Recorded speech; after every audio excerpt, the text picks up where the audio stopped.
Good afternoon, everybody. I hope you're all doing fine. Mulibaka vinyo. Tuli mulumbe. Hello. Ntandisira yivu kati. Literally nakagitandika.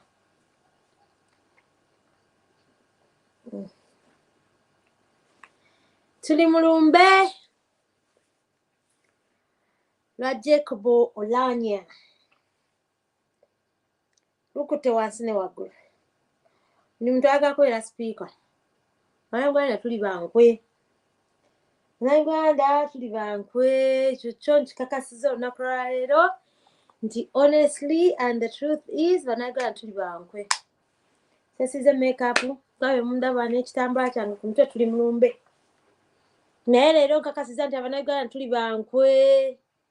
Abantu balina enkwe. Oh my goodness. Abantu balina enkwe mpitirivu. Thanks Pat naye abasinga batya okunywa obuugi. Okitegeera, we need our victory free of political prisoners. Iron Lady nsanyiza okulaba. Thank you everyone. Abantu balina enkwe. Omukazi Anita Amongi alaze buli lukolwa buli langi kati nno yajjayo ne forms. Forms has come deyo. Omusajja tewanyana muziika. Omusajja tewanyana muteeka mu ntaana. Brother we. His own brother. Naye amangu ago yasseeyo dda mutabani we. Mutabani we is a good politician. I want my son to become the next speaker. Mujoga. Uganda tuli, we are very bad people. I don't understand how somebody, my mother, for example, my brother dies, then can go close and anyway, kakati ngari brother angjafude, nengendo kwesimbawo mu kifo kye, muganda wola nyonswazizza nnyo. His father is busy. Atadde ku government kuninga bweti. Yavuddeyo. Twetaaga government yet supporting my son yesimbewo. Abantu bali very, very bad. I don't even understand how somebody comes and explains to me, my brother, yafudde nenkaba amasiga mangi.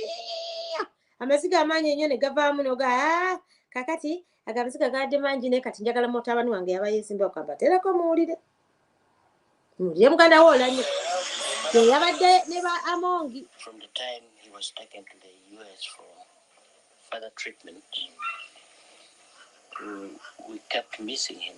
And an opportunity came that they said, please come over. We go to the States and you have a look at your brother. Good enough. We were fortunate to find him alive. We talked to him. He could hardly talk and he just responded with lots of tears and he was grieving. He was in deep pain. Then the following day, we went to check on him. He was really not responsive. And we were told to get on the flight. I come home and see how the children are. So we cut up. Oli mu America. Ovudde Uganda. Wagenda kula muganda omulwadde. Omutuuseeko. Tayogera. Doctor bakuganda alinde last days. Okutta ennyonyi ogijje mu America. Ate ogirinyizza ogizizza Uganda. But to meet the children, to see the children. What is wrong with people? I want somebody to explain to me. Olina omulwadde. Akeesa azibya. Doctor akugambye. Nti mulwadde nnyo. Naawe weesumaalise ku nnyonyi n'Anita Amongi. Odde Uganda. But to see the children. Children abalamu. Children abalamu. Man is evil. Let me tell you something. It does not make, I don't care what somebody wants to explain to me. It does not care. It does not mean. It does not make any sense to me. My brother is so sick. He's on his deathbed, literally hundreds and thousands miles away. Hundreds and thousands miles away from Uganda. And then somebody tells me, nti mumanyi, Dr. Ngeri gyatugambe kati muyi nnyo ate kati fe today Uganda. Aliko manya yaje. Ati kati nze nzireyo Uganda nkolecha. I have to stay there and see what happens with my brother.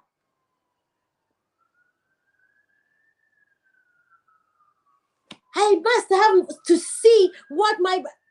It is Dr. Tugambye. Ntagenda kuchimekinga.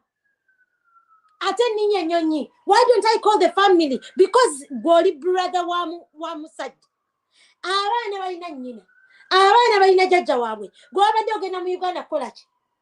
Ate mbu nentula mu business manya mu economy. Ate Anita Amongi nampitayo mbu nzije mu first class. Ate neŋŋaana. Ate mbu kubanga nabadde njagala kaaba nnyo. Please, we are sick and tired of people. Abeesiriwaza. It doesn't make sense. Kambongerere. Our flight short because the doctor there took us through, and we came knowing he is probably going to leave not so long. So we were getting prepared, and I was coming home to let the family get prepared for the worst, and that's it. So the time I was getting on the flight, we were not hopeful. We had already known the status because we were told that he would probably not live long.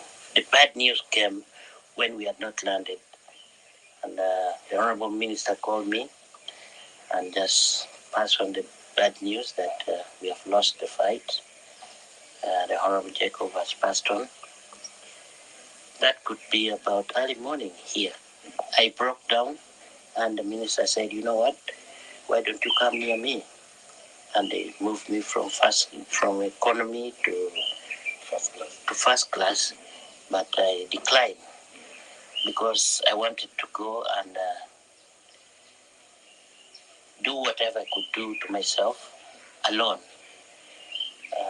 I needed to remove all the tears in me, which I felt it would be good when I'm alone. So I denied. I went back and took my seat. I knew we were not going together upon his return because he wanted to come back. He really wanted to get back to Kampala. Actually, in his mind, he thought we were going to bring him back. So all along we were saying, what time are we leaving? When we reached there, I introduced myself to him. He noticed me. He noticed his friends, the Chief Justice and Honorable Mao, and he could hardly talk. He just responded with heavy tears. He really cried. He cried. I think that was, I don't know what that meant. He probably wanted to talk to us, but he couldn't. Someone could interpret what he was trying to say because you could hardly hear his voice. But he was trying to talk. Yes. So when I saw him, I talked to him, and the following day the doctors took us through. I was relieved. I feel much happier that at least I saw my brother at the last moment, and I relieved him when he was alive. I knew he was not going to live any longer. What I think pained him so much, he wanted so much to talk to Mzee that he failed. Because from there you can only get someone on this side when you are on you are on a WhatsApp. On WhatsApp, yes. You can't get a direct call. That was a challenge. So he failed to talk to Mzee, and I think he was very upset. How can you tell me? Inti no. Omusajja ono yabadde Seattle. Ng'alina speaker. Anita Amongi. And they could not call Olunyah's dad on a direct call. How can you explain to me, Anita Amongi, Speaker of Parliament of Uganda, they could not roam MTN. They could not buy MTN credit for 100,000 to call the dad. Meaning, ekika ky'aba Olounyah kyonna tewali alina WhatsApp. Bambe, aliko maana yaje, mutukoze ebintu bantu mwe. But apparently, he could not speak to the dad because he did not have WhatsApp. Bebino babagamba mubeera kuno nga mwetimba mwessaawo nga maama wo talina na ka smartphone kukoloboza naye nga olina maama wo alina katochi naye nga gwe okutte iPhone 13 Olounyah ola alongo yabadde talina taguliranga taata we kukoloboza muli bazira omufuta ayogerwako naye muleke twogereko nti taata we mbu muganda we Olounyah. They could not speak to the dad. Olounyah yabadde omulambo yali tasobola kwogera na taata we because they could not do a direct call. Anita Amongi could not make a call. Speaker of Parliament. Ne Museveni naye you mean ayabadde ategeeza muzeeyi dad. Ngenda kuddamu ngenda kuleeta byonna tubimaleyo. He spoke to I think he wanted to speak to the dad. Anita Amongi kale, okay, let's say okay to be government kale muzeeyi Museveni. But you're trying to tell me nti Amongi yabadde tasobola kuroaminga simu ye nekuba Uganda because esimu ye Uganda wojja wano e London ng'eriko airtime okuba butereevu. I have a phone from Uganda. I can make calls. All I need is to have airtime. Kati what kind of nonsense is that? Abo basipika basitayiro kyaba tasobola kulowooza. Oli muntu afa ayagala kwogera na muntu we ku last minute or that is the only wish he had and you cannot make kyayagala kuŋŋamba nti kale tugambe Museveni kale okay let's say Museveni Anita Amongi tamanyi who to call directly n'agamba look no bade tategeeza Museveni abadde ategeeza dadi we temumbuzaabuza leka tukimale abantu mmwe muli babi nnyo nnyo. I could read from his face. They are very good friends. He loved Mzee like nothing. How has Mzee taken this news now? I have not met him, but I prepared him. That was the first person I talked to. Dad, on that the was flight. the dad. I said, Mzee, we are just landing, but things are not good. I hate politics. I wouldn't want to be one. But we are capable people. My son is a very good politician. And the young boys there who can take up the position. We are going to front. And we will ask the government to stand by us and support us. Absolutely. That is the point that we are trying to look into so that it takes on Jacob's footstep and probably we have young children and we need someone to try to talk. Yes. Oyo muganda we Olounyah ye yataddewo dda muganda we mutabani we we yatunudde mu famire yonna n'agamba nti nange kanteeko mutabani wange mbombuze I'm not into politics but my son is a good politician. Aliko kati bategeeza ono mutabani omuganda we Olounyah ye yabadde amanyi exactly what is going on. This is why right sayogera the cause of death because if the doctor spoke to them eno interview jakoze mpanve nnyo lwaki tatugamba nti muganda wange yafudde blood clot or muganda wange yafudde cancer or yafudde ki why doesn't he say? Because everybody is asking what is the cause of death. His dad is he's asking what is the cause of death. Why doesn't he say what is the cause of death? But now Uganda, do not be used by this government to assassinate your own families. My friends, money comes and goes. You look at this man in his face and you can see obunanfuusi hatunyumizanga badi bamujje mu economy ne bamutwala mu first class. Aye. Let me tell you, Uganda, it does not matter if you're friends with Museveni. It does not matter if you're his crony. Museveni will use you and dump you when he pleases. Kati obalaba bali mukwekalakasa badde eno badde eri bali mukunoonya mpapula ndabye basaalirwa naye mbu he wants to become the speaker ate simanya semujunganda.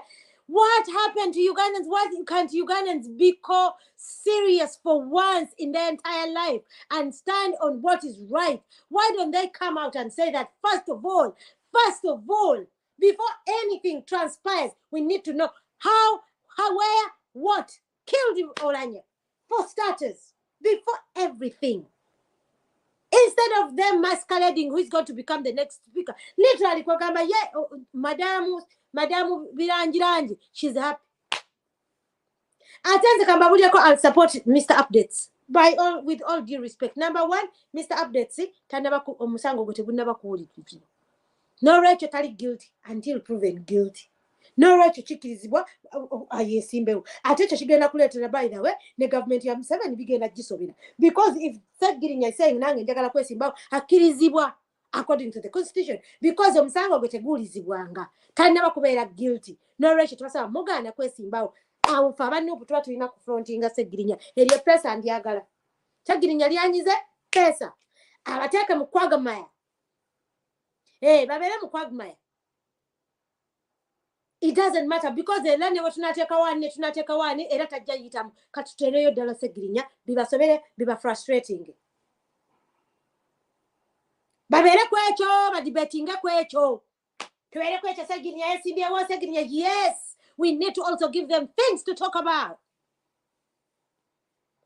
Abantu banuupu abatanategeera eryo pesa ddene nnyo Sseggirinya lyanyize that is a political button. Naffe tubawe ekyokwogerako babeere ku ekyo Sseggirinya yes because mu constitution akkirizibwa okwesimbawo because first of all tebamuconvictinganga kitegeeza akkirizibwa ekyo njagala okitegeera that is a political statement. Twebuuza who killed Jack Olounyah? How did he die? His brother was in Seattle. His brother left his brother on his last breath and drove back on the plane and came back with Anita Amongi. Anita Amongi, all eranza temumbi ntwalangamu. Kubanga nze tasobola kuntwala wali muganda wange nga mulwadde nnyo, mulaba omukka gumugwamu, ate Anita nanga nti ate tuddayo. Nja kumugamba Anita genda. Nja kusanga. Because he must have had a balina okuba baadde bamugulidde return ticket. Kati babadde bakoma okukola ki? In the first place baali bagenze kukola ki? Kuba omulwadde gwe bagenda okulaba bamulese ataawa ne bamulekayo afeye olemwa. Awo ye Uganda ejjudde obuvuyo.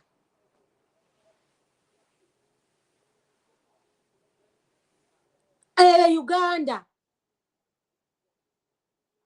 ejjudde obuvuyo etaliimu empathy etaliimu kulowooza byo buli omu kyayagala kyekolera. That is the Uganda we're talking about. Tuba tuli awo kamaleyo. So when I saw him, I talked to him, and the following day the doctors took us through. I was relieved. I feel much happier that at least I saw my brother at the last moment, and I relieved him when he was alive. I knew he was not going to live any longer. What I think pained him so much, he wanted so much to talk to Mzee, but he failed. Because from there you can only get someone on this side when you are on you are on a WhatsApp. On WhatsApp, yes. You can't get a direct call. That was a challenge. So he failed to talk to Mzee, and I think he was very upset. I could read from his face. Mzee, and I think he was very upset. I could read from his face. They were very good friends. He loved Mzee like nothing. How has Mzee taken this news now? I have not met him, but I prepared him. That was the first person I talked to stand by, someone we looked. That way, we have to sit down as a family and come up with a position. We haven't had some chance to have a meeting together. I came from the airport. I have not gone anywhere. I came straight here. I'm still here. These are the clothes I've been on since yesterday. So still very precious.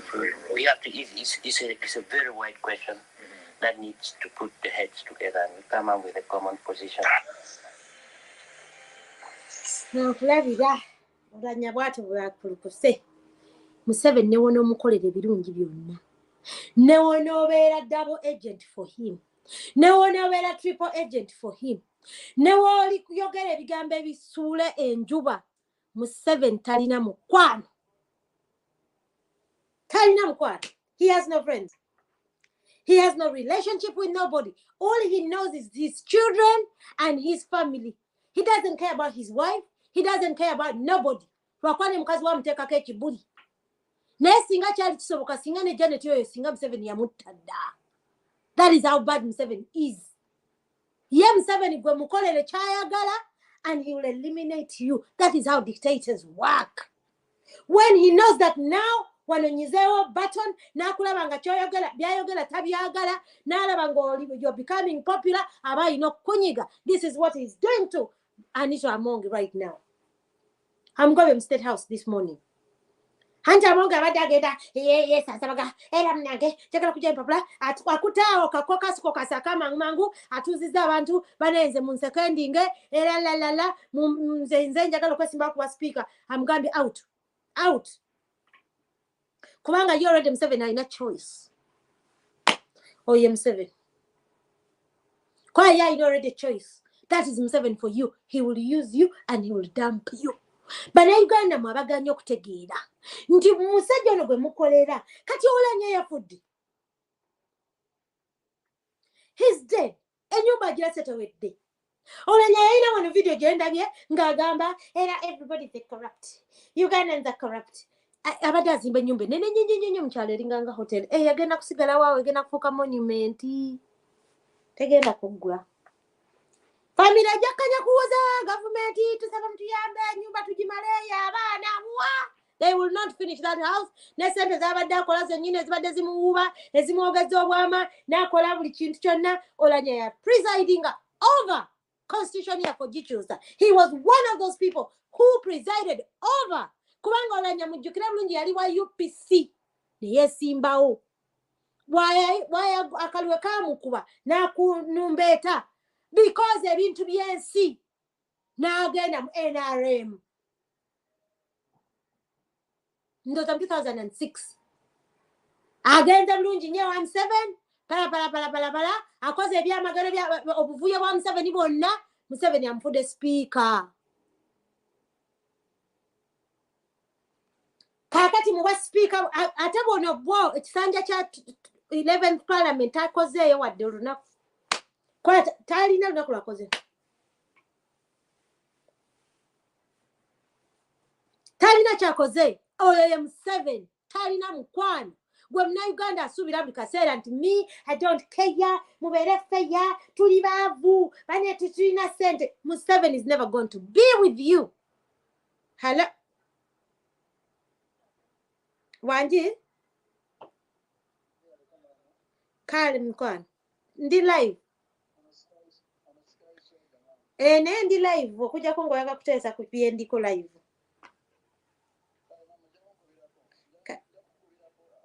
Okay. Oyo Museveni, he will use you and he will dump you. Mwaba kwenya ne Museveni buli kaseera ne mukola buli all sorts of excuses. Museveni this, mubeere feya, abantu baavu, laga. Olounyah is dead. Bamulese omulambo bagulesa Seattle. Abazze nagwo nga bakukuta nagwo. Nobody even knows. Ate Olounyah bagenda muyingizaawo mu kavuyo byawo bamuziike mu bwangu. Nobody will understand why it did. Oyo Museveni. Ennyumba nga wagirase wegenda okusigalaawo. Kati mukazi wa Olounyah alina okwesiba bbiri. Taata wa Olounyah omulaba wano yeekalakasa. Era ffe mayisaani ogenda kulaba Museveni agenda kukwata $2 azimuwe asirikebe. Bannayuganda, we need to fight for our country. It is more sustainable. I don't know how to add people in the StreamYard. Bateke kao. It is more sustainable to fight for our country. Tujjako na kyemalira omusajja omubbi hello. Omusajja abbye ensi yaffe clean. Kiri more sustainable okumujjako. Naye kye muba mumanya mpawo atalikaaba. Nobody is not going to cry. Abakuba amasimu nga temwogera ate temutusinikirako manyi. Woba oyagala kuteesa kuba oteese. Temunziza mu ebyo.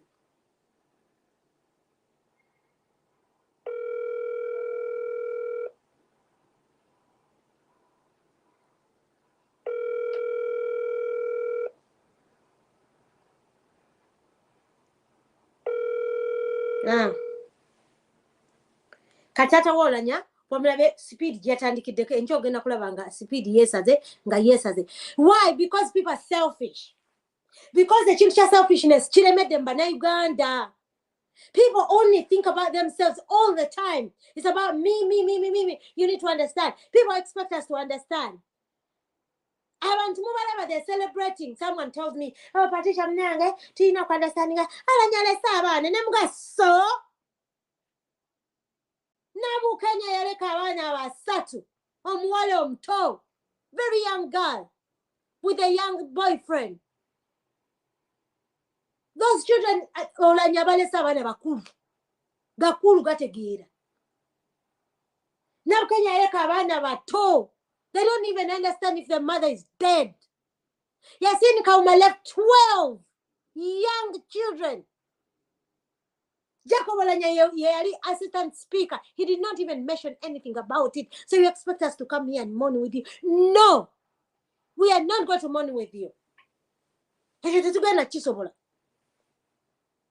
Era gwajjanga sinda ngonsinikira kama your part, calm down. Simanya, you need to stop. No, we are going to celebrate each and every one of them when they die.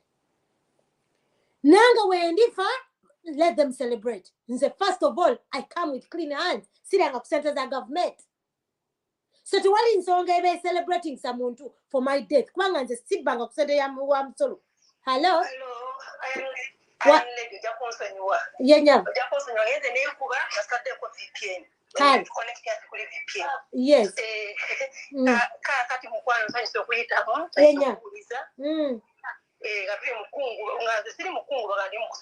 Wakati mukujaganya. Ndi mukwebaza Katonda. Yenya. Mukama wange nze. Njagala clarifying ensonga y'abantu batugamba mbu tuli babi nnyo okujaguza olw'okusanyuka nga omuntu munauganda munaffe afudde. Ekintu kino bweda kinnumira eno gyendi. Sina ku mpewo nsobola kuyita ku kiyanja bannange mukama wange ffe tebamanyi ssaala zaffe ze tusaba. I am ready labayo. Oli eyo fukamira kuba bibino sala mukama Katonda essaala zo sizimanyi. Yenya. Nze nganze lwekyo. Zamani gange nze lwekyo nakukalu. Yenya. Katonda okuva nga ndi muvubuka musaba. Awo Museveni ng'akyali mulamu n'abantu be tufune ku mukulembeze omulala. Tuzaale ku baana. Tulaba obufuzi bulaakyukako. N'alemu okuwummula. Kati tukyuse essaala nze yange yakyuka. Mukama Katonda kale baaganye okuwummula mu mirembe. Mukama muyite. Mutwale Museveni n'abamuwagira bonna abaagikwatako Mukama batwale kinoomu obakuba ku mutwe bave mu nsi mu Uganda efune emirembe. Kati Mukama awulidde essaala zange ng'ate enkungubaga. No. Mukama wange wulira essaala zaffe tezifaanagana. Mukama wange guli mu Bungereza waliyo winta. Ffe abali mu Uganda tufuna kyeya kya musana nfuufu. Essaala zaffe zisaba byanjawulo. Bali kati kangeze abafudde aba NRM. Olowooza abaana babe bamulekwa okwekana mulekwa nga Rita Nabukenya. Mbuuza kyeyune yatomerwa emmotoka ne bevevenga. Kankubuulire ffe abasaba Katonda nga baagana okututeera ensi yaffe mu mirembe. Essaala yakyuka. Ate buli Mukama lwakolera ky'omusabye olina omwebaza, olina omuweera obujulizi. N'olaga abantu nti Mukama alina kyakkoledde. Kati ate Mukama akitukoledde ate tandika okungubaga. Mukama wange njagala mbuuze Mukama musabye abantu abaaganya okututa mu mirembe kale batwale. Mukama atandise omwaka guno ffe twalangirira teri mbwa egenda kutulumako. Zitulumidde emyaka 2. Tuzise babbaffe babalaayi, babba baffe babasibye. Tulina obulumi, tuli momboze mu nsi yaffe. Tetwankiddako. Naye nga gungamba ate enkungubage Katonda aba ali mu basiru sibapuuta. Okyala Mukama wange. Njagala okutegeeza Gashumba. Gashumba n'amala afiira awo. Kyeri abamulekwa. Naye teyenkana bwamulekwa bwange ng'afudde. Ofiira Mukama wange. Nze ne mmala nfa abaana bange baba bafudde nange. Sina kye mbakoledde n'akaaliwo baakatwala tuli ku street tuyengeera simanyi abaana bange n'abakuza nga omuntu yagikwatako tafunidde omukisa nti kale atufuze emyaka gituuse kaagende nojja n'ogikwatako n'okulemezaako ekintu kyo kikwettidde zeekunakuwalireko. ekintu ekyo already nsonyiwa nze nabukalulo ekyo tebakwatamu gwe nze ndi Uganda mbeera kayunga okiwulira nze saala zange zonna mukamba mwaka guno nga lumu namugamba terimbwa erina kutulumako ffe embwa zitulumye embwa zitulumye ekimala nalabye ennaku nakabye amaziga mukama wange nakabye nalabye kyeyune yafa naleka bumulekwa bwe ne maama abadde abuleze yafudde naye yafudde gwe Museveni ng'afiirwa omuntu ng'Olounyah ng'afiirwa ng'Olokezi bakozeseza okututta batuwonyi nga mukwate kofini zammwe nga mugenda okwekalakaasa bazibye buli kwoleketamu okujja obuzungu ku mutima njogera njagala kukaaba kulifanize tweyabizeeko awo kati wambe kale kata tukyogeddeko saate nakyuka balizibye internet nze omwana wange ali ku university naye data gwasokerako esimu yagikyusiza yabadde alina layini nga data gwasokerako wa 13 gwasooka okufuna ku layini ye naye nga nze omutembeeyi omwana wange data wa 13 tamala akola esoni n'ensi ngenda kuzijja bezimunyumirizaawo ng'omaliriza mukwano kati maliriza ngamba mukama waffe twebaza katonda ffenna ng'abana Uganda bannyini nsi olwa katonda okuwulira essaala zaffe n'atandika okukwata ku bantu abo bamanye nti ensi tekisi yaabwe tekungulwa ensi yaffe twagala ogamba gashumba tetwagala tuzza mu nnaku twagala ogamba gashumba tetwagala tuzza muki mu nnaku gashumba tusaasire ali ebyalya kubanga ye anoonya butuuze ate ffe tulwanira butuuze waffe ye anoonya butuuze kulwamba waffe ate ffe twagala kwenywereza waffe tubasaba tebatuza mu busungu tulina ennaku etumala abaana batende bafusamuleko emirundi 10 jjajja abadalabirira afudde nekyeyune bamutta okiwulya maama nsembayo nga mpeereza obubaka ono yeyita Ichuli Ichuli ave ku mwana wa munne yafuna buna obuna ne bumutwala wa obuna n'abukozesa ki ffe abaafuna 30 tumusinze okutegeera obuna tebabulya obuna tebuzimba ggwanga ekizimba eggwanga bwongo ate abayenjera n'obuna batandike bakoledde ensi ave ku mwana wa munne ave ku nnugu abo Baichuli be baleetedde ensi yaffe okudda ebibe kati Baichuli afanga akungubaga bannange katusonyiwemuko olasonyiwa okuyomba maama lwensoose okukuba naye tuli musanyu ey'ennaku mukama ayanire webale tulwanirira webale kuwaayo budde webale kuwaayo ssente webale kuwaayo mubiri mukama kuwa omukisa thank you so much mukyala Rachel tweyanza nnyo mukyala Rachel nabukala omuwulira nti anga kyenakugamba luli nti Museveni amaanyi gamukozesezza okumalamu empata abantu ne mubateekamu anga ne mubateekamu okukaba ku mutima Bannayuganda be bali batabukira temulaba nti Masaka wala Masaka ejja kuyimpawa gyebaleko sebu Masaka temugiraba nti eringa ewala ennyo wajja kuyimpawa mujja kufunda mu Uganda eno. You keep on thinking that it is a joke to turn around things, play around people's emotions. Wakute brother wa Olounyah n'omubuzaabuza nitamongi n'omukyanga bwoti vulugu kagamba teyategedde simanyi kyali kyabatwala siyato simanyi kyabakuddeyo mu bwangu simanyi kyannyonnyola tekimakinga na sensi simanyi kyetuliko mwamukuddeyo n'aleka muganda we nga breathing at the last breath instead of him staying and holding his hand brother's hand namugamba muganda wange I'm here with you. No wonder Olounyah was crying as he says that Olounyah was crying because he knew ndiba musi jewa kale mnaye nawe jewa kusema ensonga zino ez'abantu abamuseveni abafa waliwo tebagamba nti abazadde tufuuse bamululu ne tutalowooza na ku baana baffe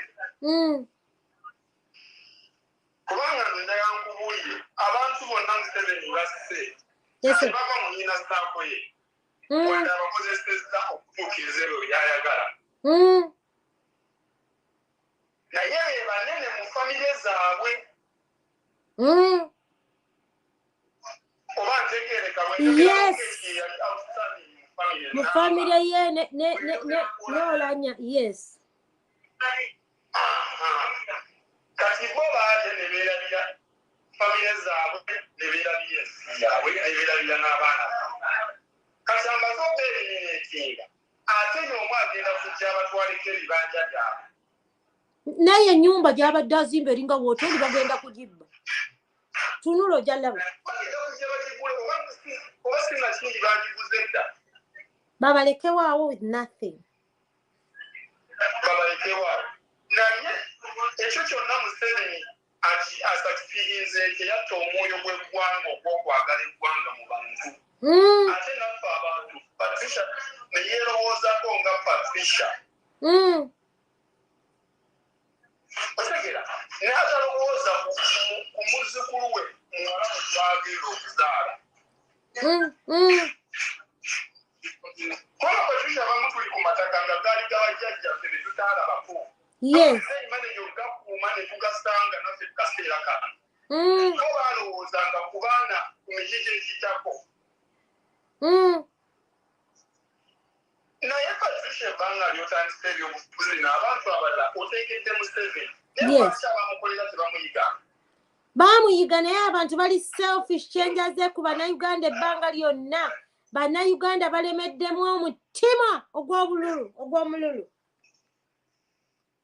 Naye ate kiki kye batwala kuza olwedde bwe bamala okubayiga ate era byonna abyejjiza. Tebakiraba because bali selfish.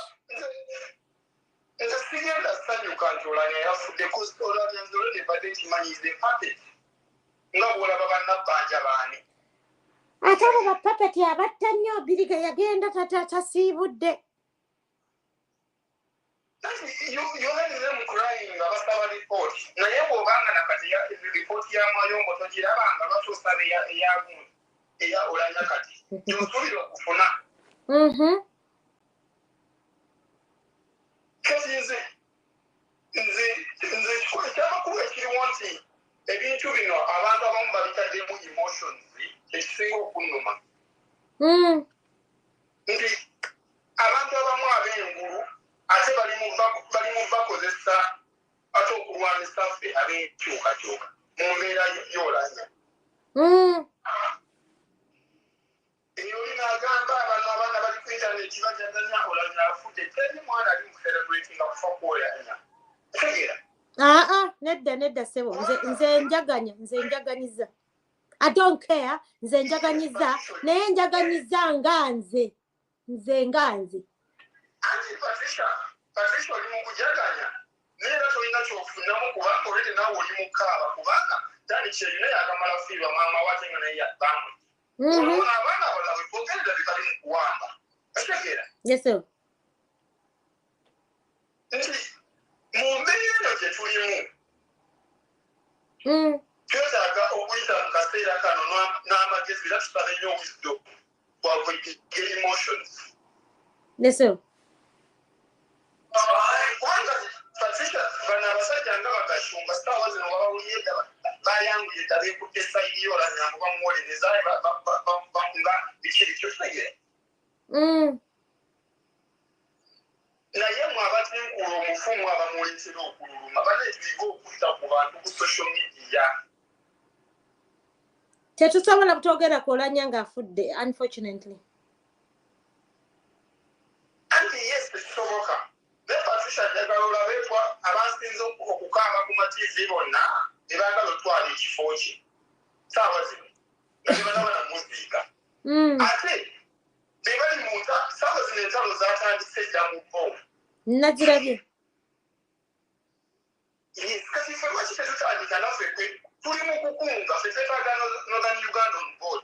Lwaki tukoza naffe strategy ekunga abantu bannaani. Emotions zibeerawo. Patricia teri lutalo luwangula na emotions. Nange nina obulumi. Kubanga people of Northern Uganda abamu bakimanyi Olounyah yalumirako okutta kw'abaana mu Northern Uganda mu kulonda. Era kyova olaba nti nno omukulembeze waffe avuddeyo actually abakulembeze bonna ab'obusolya mu National Unity Platform, they are mourning with the family.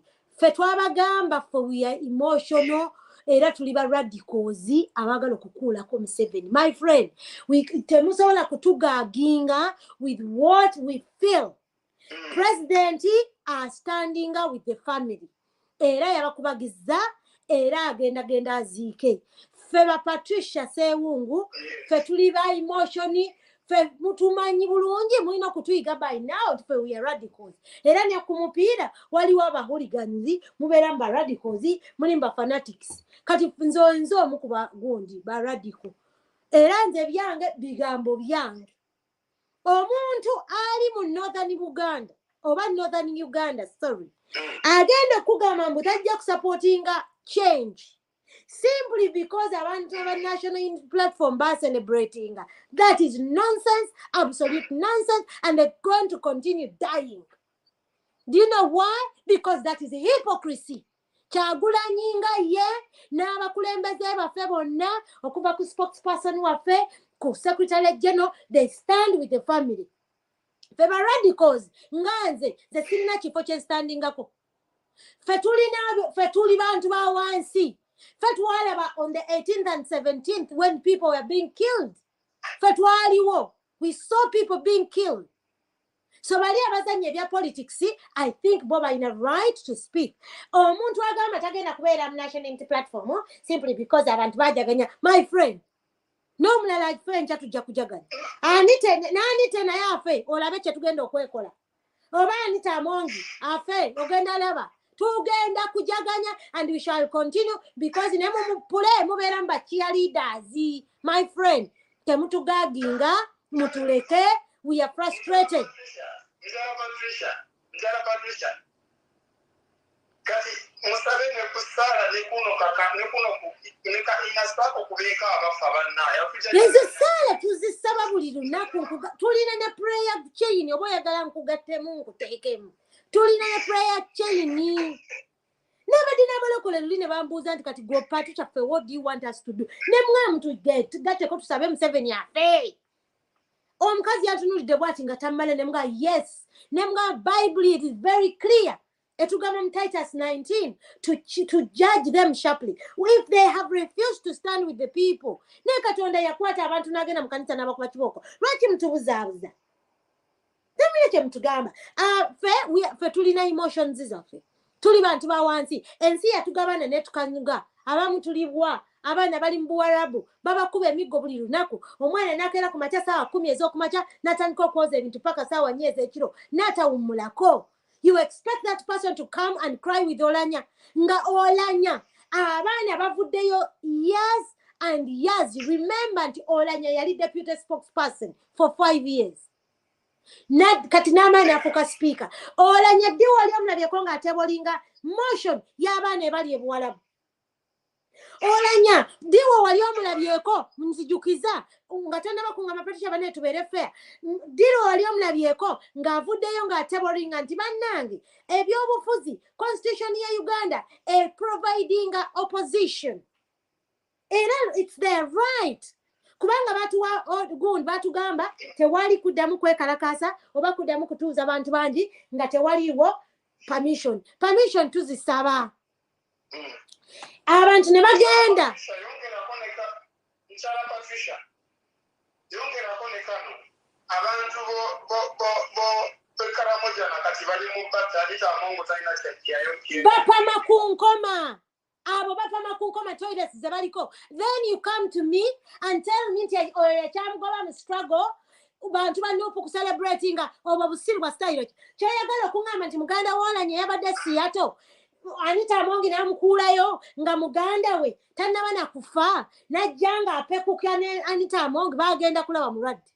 Ompulira ssebo abanno bwati tuna kye tuwogedde baasituka wano ne bagenda ku nnyonyi kulaba mulwadde.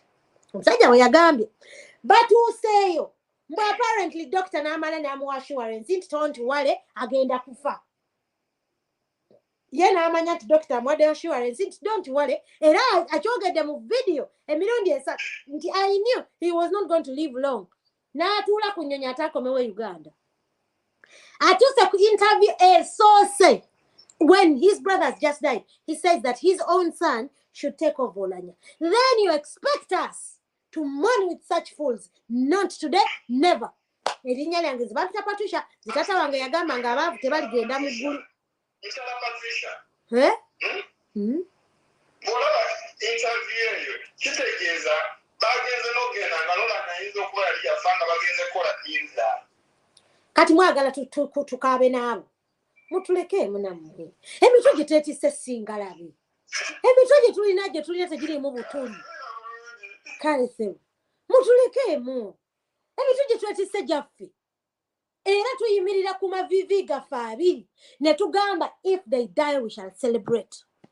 If you don't want to be in the struggle, simply because Patricia yajaganya ng'Olounyah afudde, my friend, struggle giveemu kati. Kubanga Museveni mwanafa tugenda kulinya n'ennyonyi tujje Uganda tujaganye. Ekyo kiri mulo.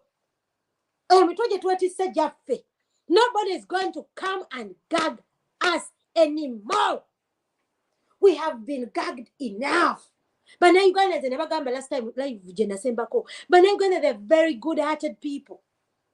Nti nawo bagamba saawa zino nti Olounyah alemedde Seattle tugende tukunganye sente tumugye. Ugandans will participate and they will bring the money.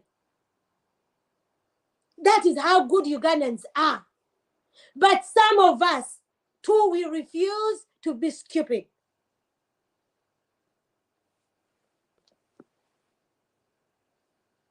Hello. Hello. Manje. Tesa tugende nsekulira. Hello. Tukulira Tesa.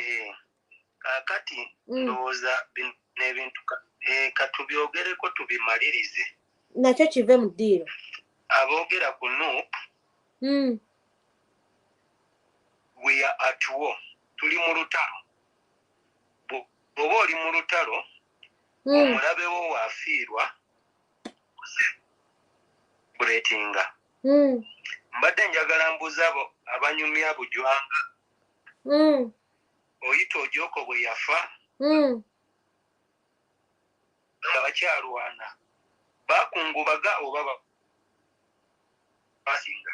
Ono Olounyah gwe twogerako ali mu bantu abalumba NUP offices mu Acholiland. Ne bakuba abaana. Ne bakuba abaana baffe, ne bakuba basekretary baffe, ne bakuba bamobilizers baffe, ne babarepinga, ne bababaka amasimu ne laptops.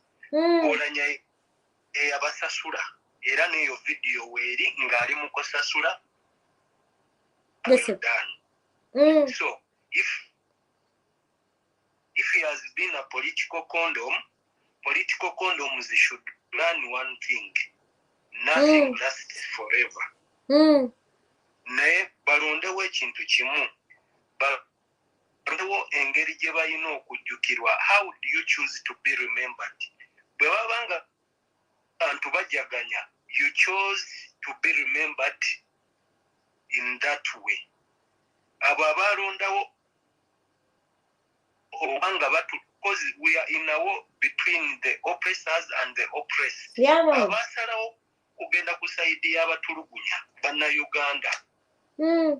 Tugamba nti no tugenda funa amaanyi agalu wadde nga mujjamu okubanga bya Katonda naki. Yes, sir. Wali Munnayuganda asobola okusanyuka nga bantaliza nga yagamba mbuno nina emmundu 3 ezo emmundu 3 ze yayina zali za kutuwa mandazi oba chapati oba za kututa. Omulala n'avaayo n'agamba mbuno simanyi pipopa wa byebiki. Naye bwafa oba nga tumusaasira. Omulala n'avaayo n'agamba mujje no coffin. N'abalala bangi abagenze nga bakola ebikolobero ku bannayuganda. Baleke batuggyeko ekyejo gamba nze nabadde mmanyi n'obuugi lwakubanga baŋŋambye gwali mu section y'obuugi nga njagala obudde obuugi tubutambuza bannanga abatafunye buugi. Kale sebo nabagamba abali ku buugi ebyo tebatunyumiza bujwanga tuli mu lutalo. Kale sebo atulugunya bwafiirwa jeno waabwe bwagwa wansi ffe tuselebrate nga tukubirawo mbuutu tetwagala kumanya ebyokuba simati oba politics tulina political players naye we baba batulugunya abaana baffe ne batabaako kye boogera ne batta abantu 12,2019 n'atabaako kyayogera ne batulugunya abantu buli lunaku bawamba abantu n'atabaako kyayogera ayagala tuveeyo tumujju. You choose how to be remembered. Kati wano ichuli bwafanga nga tugamba nti ichuli tugenda mujjukira tukungubaga biki nga yagamba nti no bo bakirizibwa okuta. Maliriza. Lwaki kwabyuzinga ebintu bye baateekawo if they promoted Manu maliriza. Comes back to you. Maliriza Manu. The good you do comes back to you. The bad you do comes back to you. Choose how to be remembered. Choose the side of the people. Choose the side of the oppressed. Then you be remembered as a brave man, as a hero. Don't the side of the oppressed and you want people to remember you. Ebanange teri kuzikiza. Kale se toyanza nyoya. Pam mbadde nkusaba mpe kujafa. Pam mpa kujafa oyo nga we nkwata ono hala. Wanjise bojendi. Agala nyo mwana gwe wale mirimu ekiterajo. Ka network. Emirimu gye wale jondejo. Kale tulwana. Odile kya kusabe n'amalageno kitereke Museveni we kukyanganga kudde Patricia. Kumiranga kunambeno nja kuweereza miliyoni z'obbiri okweyanza okutaba. Kale seo. Neyanza nyo neyanza. Museveni yaramusabira afe miliyoni z'obbiri nja zikuweereza Patricia. Kale girango mpandi yako emu kubanga agenda kufa. Babwe mbantikola. Girango mpaka emu girenga ndi ali yako esala nange nsabe nga nteekamu amaanyi. Yes, sir. Teyaze. Bantu batusasula kusabira Museveni kufanga olyoko tugamba mbu tetujja kuzina ate ko tulijaganya tugenda kuzina akadodi Jaffa can manage himself Jaffa era nebereddemu. Wa assalamu alaikum. Wa alaikum assalam wa rahmatullahi wa barakatuh. Malamusiza nnyo mwenna. Nenkwebaza programu ya leero njiyingiddemu leeti. Yes sir. Za abateesa buli omu okuteesa kwe. Mwogera ku Olumbe lwa Olounyah. Ekintu kimu kyempuliddemu era kyenjagala okwogerako. Lwaki nsaba abantu baleme kunenya bannayuganda ku reaction gye bakoze.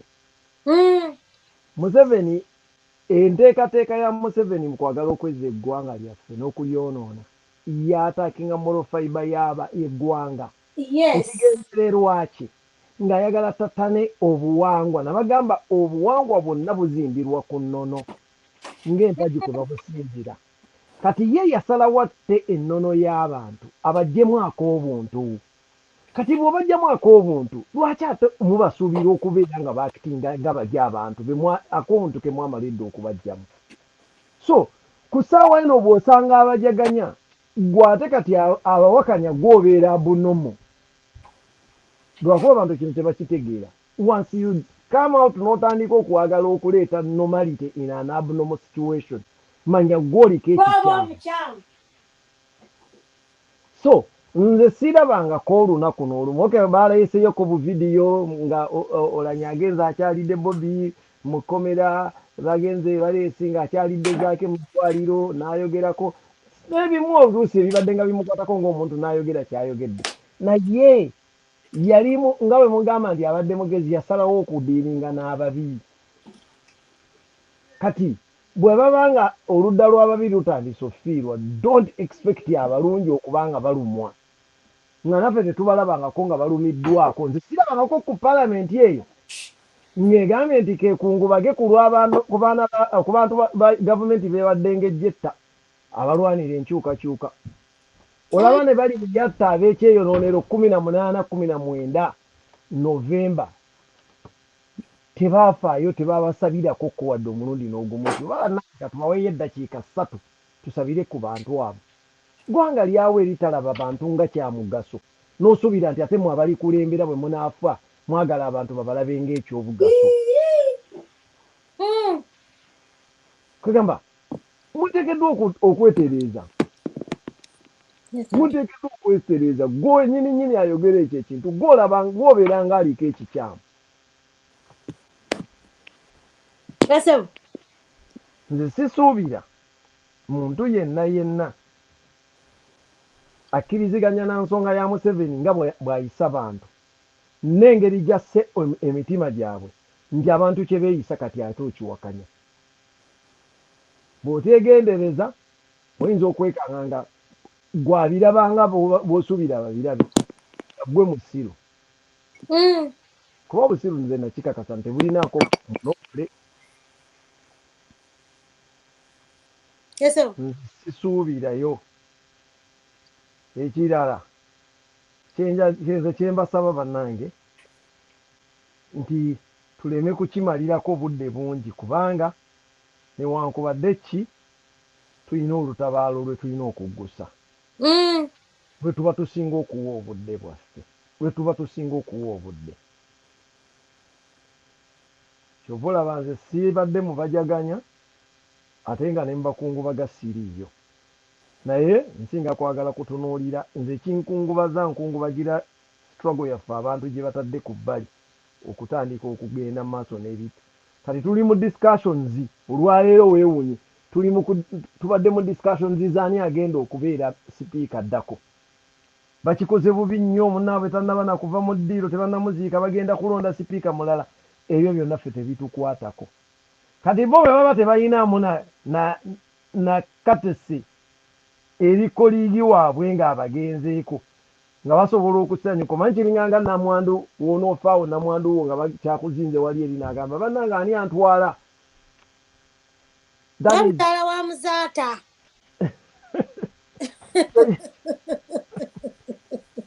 Ate kugamba kimwana nga mukyala wa muzaata. Ekyo tekifaananyi kye mubeera mutukubidde. Because right now gambye engeri n'empakuka gyava ku kamu ereetera omuntu okulowooza nti abantu bano nze sirabawo muntu alumiddwa olanyaawo ng'ovudde mu bantu era abo abantu balayika boogerera wano mu maaso ga kamera n'alubwa n'akabira ne mu masiki n'amaliriza nga bwadde eri ebbali agamba gwe nzigirayo empapula zange va ku ebyo siri ku lwali lwa kijega. Naye mwami Jaffa nga njagala kuzaako emabega kati nnyo olaba nti simanyi oba owuliriza ka vidiyo ka muganda wa Jacob Olounyah. Sinnabawuliriza, namanyi saagala nnyo okuba wabudde. Muganda wa Jacob Olounyah yabadde e Seattle agamba mu bigambo bye nze nsalinkiriza bagamba dda nsala ebigambo. Muganda wa Jacob Olounyah agambye nti babadde dokita yabayise n'abawa reassurance nti omulwadde agenda kufa. Tewabaddewo kigambo kyonna nti don't worry, we are trying. Kati nga gwe Jaffa mukulu Jaffa, does it make sense to you nga wa flying ku Friday ogenda olabe brother we mu America ne mutuuka wa dokita n'abagamba he won't make it, ate no flying back to Uganda nti ojja ogamba abaana be bagume. Kati nze nagambye ekintu kimu, saagala nnyo kubaberemerako, naye nze nagambye ekintu kimu. Ffe tuli basajja, nze ne musajja Muganda. Mu Buganda tulina obulombolombo n'ennono. Omuntu bw'oba ng'ofiiriddwa, eggulo wabaddewo ababadde babuuza nti bagambe. Paati bw'oba ng'obadde mufumbo, katugeze, omwami ne lumutema. Omwami bwe lumutema bwe ruti.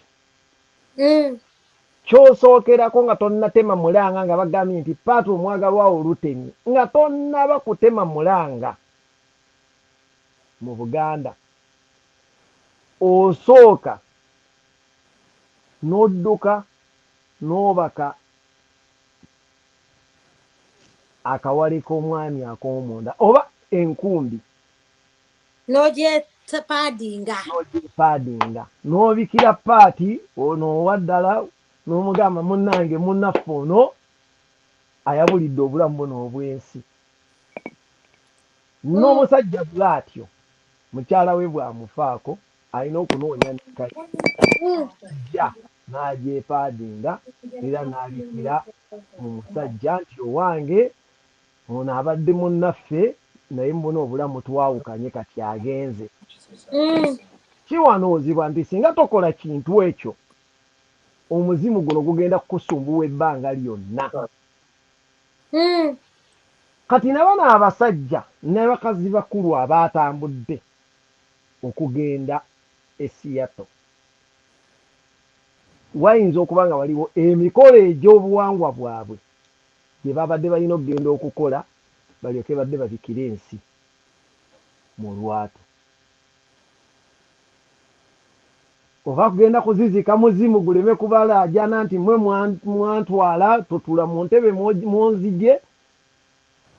Katonda yasinga okumanya naye nga mulina okuziina ennono. Sigalako kandetayo wano omuntu omwana Jaffa alina ebigambo banna babadde bagenze kuzizika mulambo. Si kyo ekyabatutte kubanga bo bagamba bafudde atuula ku nnyonyi. Hello. Yes, how are you? I'm good. How are you? I'm glad to hear from you. Yeah. Yes, I was hearing from your video. Mbadde mpuliriza video yo ya leero. Simanyi bwe tukoze tuba leero. Anti okubye kuteesa oba okubye kunyumyamuko? No, mbadde nkubye kuteesa. Teesa era nkyaliko nnyo. Okyaliko? Simanyi ekiki kyoteesaako today because I don't know what the video was watching. Bye. I'll talk to you later. Okay. Kalibera mu kidaasi. Genda kwendi ku live kati and watch. Okay, bye. Uganda, I know what Jaffa is saying, that first of all, understanding, and at the end of the day, kumanyanti, we still have a big battle to fight. We still have Museveni in power. Abana bafe abasibye basagiri nyabaze mukomera leero again. Era tebabakoze eki. Era tebaba omusango tebaguuliza. Enkyate kati ba Alan Sewanyana bajja kwegaba bali awo bavuya buvuya. All they're doing is waste people's time. Buli kaseera omulamusaze enkya tetulina budde luli tetulina internet luli literally kwegamba obudde bw'omuntu n'obumessinga up to that extent, and you expect us to be quiet about it. However, Jaffa ngenda kubuulira why we are going to discuss these matters. Ebyomuggulu ebyokunsi byetuyigiriza ebyomuggulu. Buli achievement yonna entono yenaffe gye tufuna ngafe abantu abalwanirira enkyukakyuka, we are going to discuss it. Abo abayagala okwebuzaabuza nti tebabiraba, they must see it. Kubanga ffe ettaala eriyimiridde mu maaso g'abantu era ffe tubagamba ekiriwo. Abannayuganda at the end of the day tetunnava ku struggle, era struggle tetusagivaako. Tukyali ku mulama gw'okukunga era abantu bakunga era abali mu north mu abantu ab'omu north mukunga ab'omu north mubagambe nti Jacob Olounyah bamusse mwegate ku taata we mumujubise mutambuze ka video ke mukisimbeko essira. Aka ka video kandi badde kati ke kakola saako ke addamu no kaddamuli. Every single mistake they make, we must use it against them, because that is what we can do. Ebagita civil disobedience, and civil disobedience is all causing a change. Temukubye muntu yenna naye nga ate abantu mbakubisa bikolwa. We can use that. Kakati nzikiriziganya naawe mu nsonga eyo okucelebratinga whatever achievement we get newebeera ntono etya.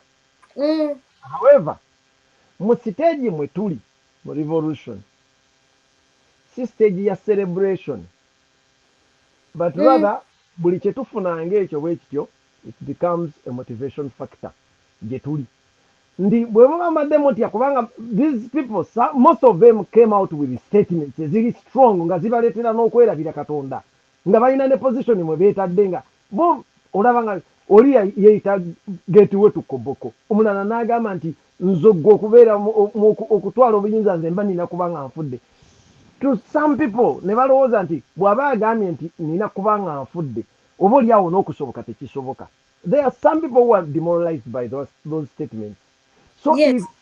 if we see any depart mu mbeera yonna yonna oba agudde kigo oba bumutemye bulwadde ffe tetufaayo. Yes. Kati kiki kye kirina mu kyo kye tukola obukyamu ng'ate twandibadde tukikapitalizingako ne tukifunamu. Tulina puroguramu Olounyah ageza okufa asanze tulina puroguramu nga ffe gye tutambulirako Kunga. ye ya kunga. Kunga nga is a program made for all Ugandans, especially those abategedde nti tunyigirizibwa, because particularly obagaana obwongo tebufaanagana. Obwongo tebufaanagana. Mulabanga ekintu ekyangu. Not every one of us can access it. No. Olaba gundi gy'ova okutaaginga kaakati essaawa y'opiininzaawo gundi. There are people who are programmed like computers. Muleka girabe nti njirabye era njiwulidde. Kati omuntu alina level y'okutegeera ng'ali awo. These are people that will only understand through experience, personal experience. Mwekyo ekintu mulina kuba wa mukisa ebintu ebimu ne bibatuukako. Kati nze kino singa kye twabadde twakoze Museveni kye yatwesoose atya yakitegedde nti tujja kweyambisa okugamba abantu beewaabwe bannaye mukungu bage munyolweko mukole mutya. Ezo statement ne bazeesooka abaazisooseemu bonna abazitembeeta abasajja ba Museveni. Tugenda kuddayo, tugenda kwekalakaasa ffe abamu North era tesibanyamba mwakyoli, tugenda kwekalakaasa abaana baffe tetujja muziika nga temutubulidde from the parliament. Naye nga abo bennyini babaddewo nga badisikasinga ebintu eby'ekisiru ng'Olounyah mulwadde nga tebabuuzangako waaye Olounyah lwaki yalwala. He has coming out and threatening tetujja muziika. Mumulye oba mugenda muteeka mu museum. Kyemutegeeza Olounyah balina obusobozi obuteeka gavumenti ku nninga. Gw'omanyi abantu abafudde nga tewaliwo lipooti yali evuddeyo. Babattiddwa emisana naye ate ono agenzeeko ne mu ddwaliro ne babagamba alina kansa.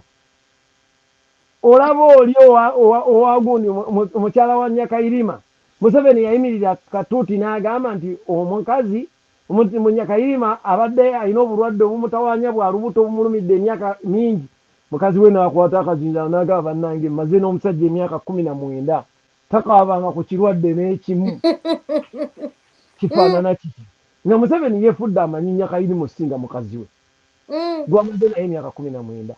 So mu mbeera eriwo bannayuganda mwabadde kugenda mu ekyo mugambe abantu b'engulu nti bannaye naye mmwe temulaba, mwe mutunuulire abantu bammwe temubalaba ababagenzeeko.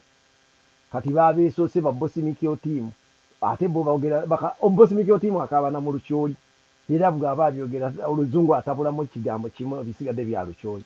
Onookompiitinga ddi naye bwe wabaayo ababadde bandyagadde okubuuka yamaze eddayiyo okubuukinga kubanga kati yagirabanga kaadi ey'okuwaayo okugenda okwongera okufuna ssente nga bwe yabakola mu ntandikwa nga muli mu campaigns olwasooka. Kati ekitegeeza nti puroguramu ya kungawo gye mwandibadde mufunamu mugikozese ku ekyo bwe mutandika okubeera nammwe mwono katemba gwe batutaddemu kubanga mwe kati babafuula bizi mu disikasinga eriyo abadisikasinga nti Olounyah bamuloze naye baayo abadisikasinga nti osanga omuntu omu nga yakuwa versions zonna. Olounyah gundi yamuteeredde obuwunga simanya mu muceere n'amuteeramu sukaali mu mpuuta n'abeera nga alidde kakati ate gundi n'amulegera eddagala yaliteeka mu ntebe ajja ati simanya gundi gwe wateeka ki same person otuwa versions zonna naye ng'otugambye kati muwulire ensonga eno mbakakase kuba kyenkakasa kino kyekyaliwo. We are discussing twasigala obwongo bwaffe bwasigala mu mbeera eri enkadde y'okwebuzaabuza twalemwa okugimanya nti yali yakukuŋŋanya abantu twasigala awo. Lwaki mbasaba nti ebbanga lye tunaamala nga tukiriko nga tukidisikasingira mweno embeera eya emotions ng'era bwe wagambye nga sinnava kujoyininga nti ffe tulina emotions zaffe. Yes, emotions are good but they are not motivational kuki mu struggle. Mulina osooka ne muziteeka ebbali ne mugamba kuba tulinayo olujaguza kati bwe mujaguza bwe muti ku Olounyah nga byakoze si bye bitiisa ebiryawo okimanyi nti Museveni ayinza otufiirakaawo ne tulemwa n'okujjukira nti tuli bannayuganda mu kujakanya okungi tugenda ogenda okutereera nga Uganda bagifudde Congo. So twebeereremu tukimanyi kubanga Olounyah kyatuuseko si kipya si yasooseke singa tufunye message nti kaagenze bagaddewo okufa tekukyaliyo tujaganya era naffe tugenda kuddamu tufiirwe gye bujja kuba wadde tukimanyidde ekyokukaabanga naye era nakyo kijja kutuuka. Kino bakiyita kimansa nnaku bannaffe abo badde tebategeera kitegeere essaawa eno tukyeyambise kitunyweze bannange nti nabo basobola okufa kati tugoberere kino ekyamakulu kye twajjirako. Leka nkwate wano omuntu ku ssimu. Enya Anti tuli mu open loop. Hello? Hello? Obadde okuba ate kati disconnecting the phone.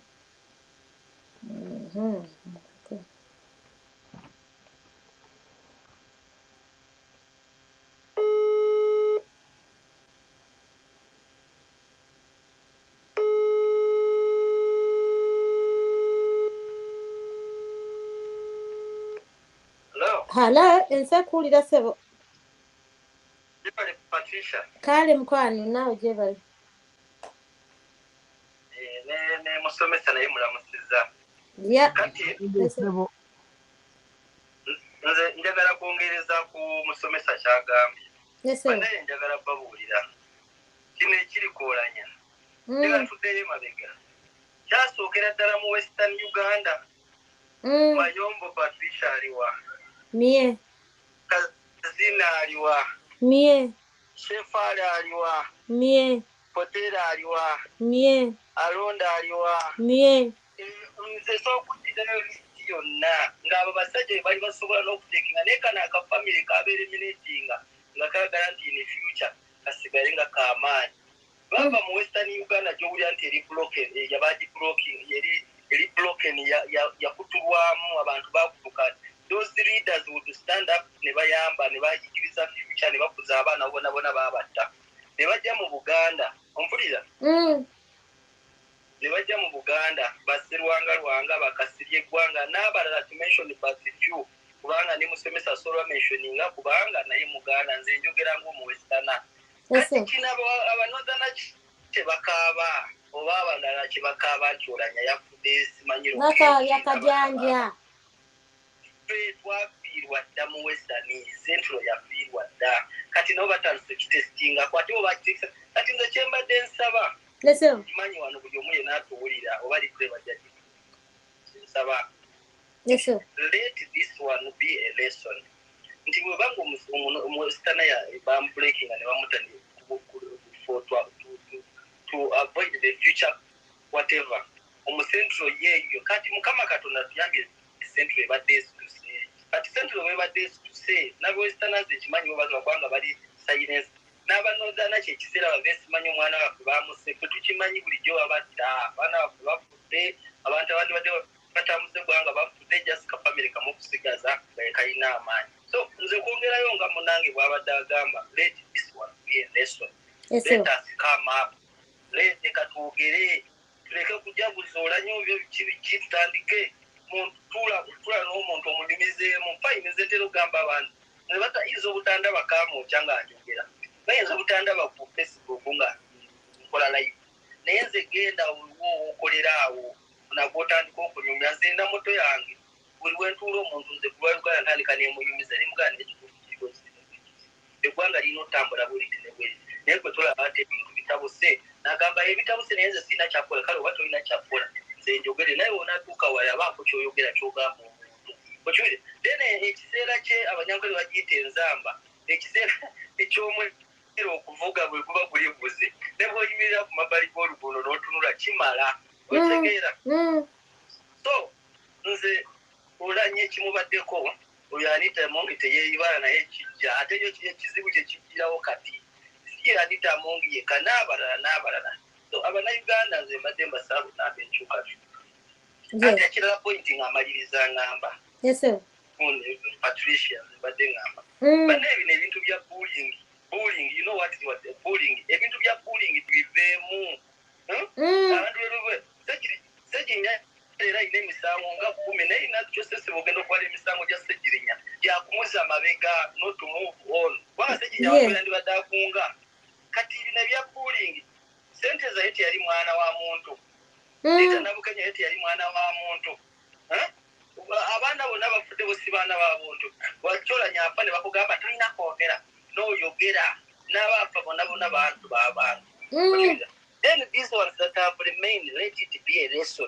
Tetujja kuda kashumba nagamba tulina kwogera obuchayi bwe mukoze obuchayi bwe obuchayi opposition bwe taddewo businga omuntu omufa n'omugamba nti kusinga omukazi gwattira omwana kusinga ekyalo ekyapimba omwana we kusinga kyebyo kashumba byogera bisinga. So ebyo gamba nti obuchayi no wakiri ffe tukyayogerako bwogeza ate bo bali abatta. So that is bullying. Lwaki agala kundaga nti atta ye tolina mwogerako naye gwayogedde nti kaate gwe mu binnyo. No, that is bullying. Ondoza kigambo bullying okitegere omuntu okutta They are trying to gag us and shutting us up. No. This is the high time. Nti Olounyah yafudde, but we have to talk. Then n'abasigaddeyo bakimanye nti bwe tutatandika okubeera ng'omuntu kubanga bw'okiraba kino ekintu kuva kyatandika baatandika ne bakola ki ne batandika okubeera nga bakola ki. In fact I'm very happy olwo abantu betalina kugenda naye kamwogereko nti NRM etuuse ekiseera spokesperson waayo ye Ichuli. Simanyi Kalivani Kayanja. Those are the only two that can talk nonsense. Abalala bonna bakivaamu. Let us talk. Tetukkiriza to be gang, tetukkiriza to be bullied. Let's talk the way it is. Abakyolo ekirungi bakirabye naye njagala bagamba kyemulabye tetwakiraba dda. Kati kyekiseera tuveeyo fenna twogere fenna tujoyininge Buganda. Kubanga Buganda ndiro giyita first born bwe tuba tuli baana ba Uganda nga bama waffe Uganda. Kitegeeza Buganda ye first born yaffe. First born bulijjo yabeera mu maaso ga family. Wangi. So nze mbadde nsaba Buganda bwe beesituse ekyali kitumenya luli western baginyiga western nga Buganda tenabazuukuka. Banyiga Kasese nga Buganda tenabazuukuka. Banyiga northern first phase nga Buganda tenasituka. We thank God nti bulijjo revolution yonna ebeera mu central wano netandika. As our brother have woken up, let us all the brothers, younger brothers, join our elder brother to claim what belongs to us, to claim what belongs to Uganda as a family. Oshege, thank you. Yes, tuyanze Jaffa. Jaffa, last remarks nga wetumaliriza. Yes, banange nze mbeebaziza nnyo neebaziza nnyo omukadde waffe yavuddeko n'abalala abateesa newankubadde nga nzize kikeerezi naye nkakasa ndi mbadde mutambudde bulungi. Nyongera kubagumya nti tukyalina olutalo nnene naye kirungi nti olutalo olwo ne Mukama Katonda ali ku ludda lwaffe era gy'alwanira. Bino bye mulaba Katonda yali mu nsonga eyo. Mwe muyimba kana akayimba nti Katonda yabadde mwene ensonga naye eno ensonga ya struggle gye tulimu Mukama Katonda yagirimu. Kunga bannayuganda buli gw'olaba tomubakkiriza kubula. Bannange mbasaba tukendeeze mu kunyumirwa tutandike okulowooza mu kukola ebitutwala mu maaso. Okuvuma kulungi kutunyumira naye tekutugasa nnyo.